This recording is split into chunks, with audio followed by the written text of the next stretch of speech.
update-nya bagaimana ya Bang? Ya, jadi kalau kita lihat dari peristiwa laporan terus adanya saksi kunci ya, kebetulan kan kita yang menjadi PH-nya, saya dan Bang Dedi,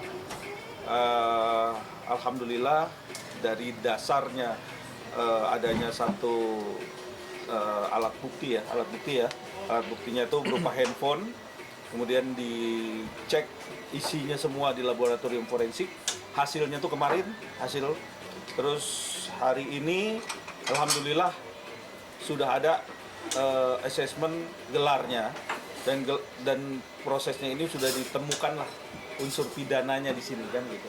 Kalau udah ada unsur pidananya tandanya bergeraklah masuk ke proses penyidikan ya. Proses penyidikan ini kenapa polisi mengambil langkah ini? Karena pertama ini adalah masuk ke dalam cyber ya.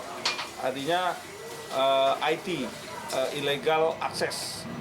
Illegal access ini kalau kita prosesnya melalui proses penyelidikan tentunya ini agak lama. Kenapa? Karena prosesnya mendalami segala bentuk elektronik dan lain-lain yang harusnya itu dalam proses sprint sidik. Nah itulah kenapa Barreskrim Mabes Polri mengambil langkah cepat karena ini ada alat bukti berupa alat elektronik, berupa handphone tadi.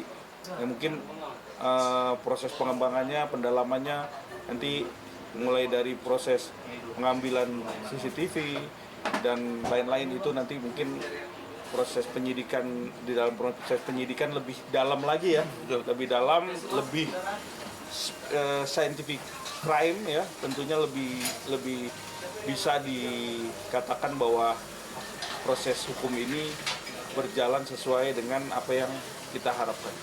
Bang Dery boleh? Oke gini rekan-rekan, seperti yang disampaikan sama Bang Tommy tadi, kenapa memang kita kawal terus kasus ini ya kan, karena kami jujur saya nih berdua sama Bang Tommy ini kami mewakili Mbak Viola. Mbak Viola ini adalah saksi kunci ya, saksi kunci di mana ketika dia speak up, dia kenyamanannya dan mentalnya sudah mulai terganggu ya kan, karena banyak tekanan-tekanan dari luar ya, yang mungkin ya analisa saya adalah dia ini berusaha dicoba untuk masuk dalam sistem yang saya katakan kemarin, ini ada aktor intelektualnya, udah bukan individu tetapi ini kelompok. Kelompok ini tidak bisa mengendalikan klien kita sehingga malah klien kita menjadi kontra, dan dia lebih objektif ya, membuka semuanya seperti yang saya sampaikan kemarin, bagaimana si yang patut diduga inisial A bertindak ya kan, bekerja, kemudian bagaimana inisial P juga ikut dalam skenario ini. Kebetulan juga ada inisial N, ada inisial V ya kan, ada inisial M, dan mereka semua ini adalah satu kelompok. Karena klien kita sampai sekarang klien kita tidak mau nongol karena memang dia takut banget. Bang Tommy kemarin udah berusaha untuk komunikasi dengan Lembaga Perlindungan Saksi dan Korban, LPSK, supaya klien kita ini menjadi tenang. Maka kita bersyukur kepada Mabes Polri, dalam hal ini saya berkrem, setelah melakukan lab forensik dan hasilnya udah oke, ada ditemukan unsur pidananya masuk, maka sekarang statusnya sudah naik penyidikan. Maka karena naik status penyidikan, klien kami sudah merasa tenang. Artinya para yang patut diduga sebagai terlapor nanti ini dia harus segera memberikan tanggung jawabnya seperti apa ya kan, memberikan keterangan seperti apa kok mereka bisa terlibat dalam sistem dan kelompok ini. Karena ini kita lihat ini udah masif, sistemik ya kan. Mereka dilakukan secara bersama-sama gitu loh.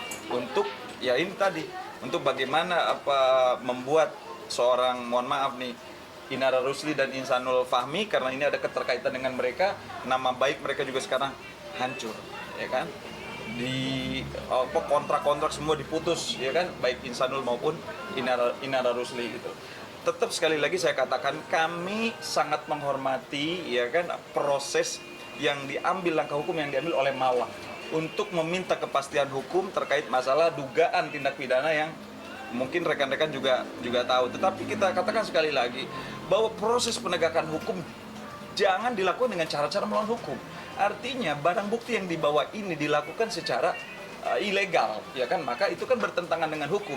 Padahal seyogyanya kita tahu bahwa Mbak Mawa ini mengambil langkah hukum ini kan untuk mencari keadilan, kepastian. Nah inilah kita butuh sesuatu yang memang juga asas berimbang, baik dari pihak Mbak Mawa membuat laporan maupun dari pihak Inara Rusli atau Insanul Fahmi membuat juga laporan. Semua kita kembalikan kepada kepolisian. Tugas kami adalah melindungi hak hukum klien kami, yaitu Mbak Viola. Bang menegaskan tadi untuk video tersebut memang dilakukan secara illegal access. Iya, tadi yang dijelaskan sama Bang Tommy bahwa Semua alat bukti. CCTV itu kan, mohon maaf, ini dugaan yang kita laporkan, yang dilaporkan sama Mbak Inara ini kan pencurian dan illegal access. Artinya CCTV ini dengan sengaja, ya, secara melawan hukum dicuri oleh inisial A tadi. Kemudian dari inisial A mulailah dikirim ke klien kita. Kemudian juga dikirim ke yang tadi inisial-inisial yang tadi itu. Nah ini kan dilakukan secara melawan hukum, ya kan? Artinya perbuatan ini secara melawan hukum tanpa hak, kan? Dengan ibaratnya mengambil sistem elektronik atau komputer elektronik ya dengan tujuan dia untuk mendapatkan sistem elektronik tadi atau CCTV tadi yang jelas dan nyata itu bukan milik dia, adalah milik orang lain, maka di situ masuk. Dan nggak main-main, ancaman hukumannya 8 tahun penjara loh, gitu. Nah itu. Dan di sini kita lihat bahwa patut diduga manajer Inara itu bermain di sini karena semua yang mengatur sepertinya permainan ini adalah inisial P tadi. Ya, tadi kita udah komunikasi juga bahwa melalui Insanul juga tadi kasus ini udah naik proses penyidikan, dia udah tahu dan dia sangat senang sekali untuk proses hukum ini kok bagus gitu loh. Kenapa cepat? Karena memang ini proses cybercrime ya, mengenai alat elektronik tadi. Nah, tadi nanti tinggal bagaimana nih untuk tadi Bang Dedi bilang prosesnya inisial-inisial yang tadi disebutkan. Terus yang kedua, kenapa proses penyidikan ini lebih cepat untuk dilakukan prosesnya? Karena nanti ada nggak peredaran uang di situ? Nah itu kan elektronik lagi tuh. Ada nggak WA chatting, chat-chatan yang proses ada dugaan deal-dealan dan lain-lain yang diduganya ini menjadi satu kepastian bahwa ini dinamakan adanya satu permufakatan tadi, permufakatan terhadap barang yang dugaan kita ini ilegal ya, hasil dari illegal access. Nah ini kan ini aja dulu nih prosesnya kan, yang kita lihat seperti itu. Kita nggak bisa mendahului penyidik ya. Iya betul. Tentunya semua ini masih praduga yang harus ya dibuktikan secara komprehensif nanti setelah mungkin Mabes Polri akan melakukan press release ya, preskon ya. Untuk itu kita hargai proses penyidikan ini biar bisa lebih berjalan sesuai dengan apa yang kita harapkan gitu.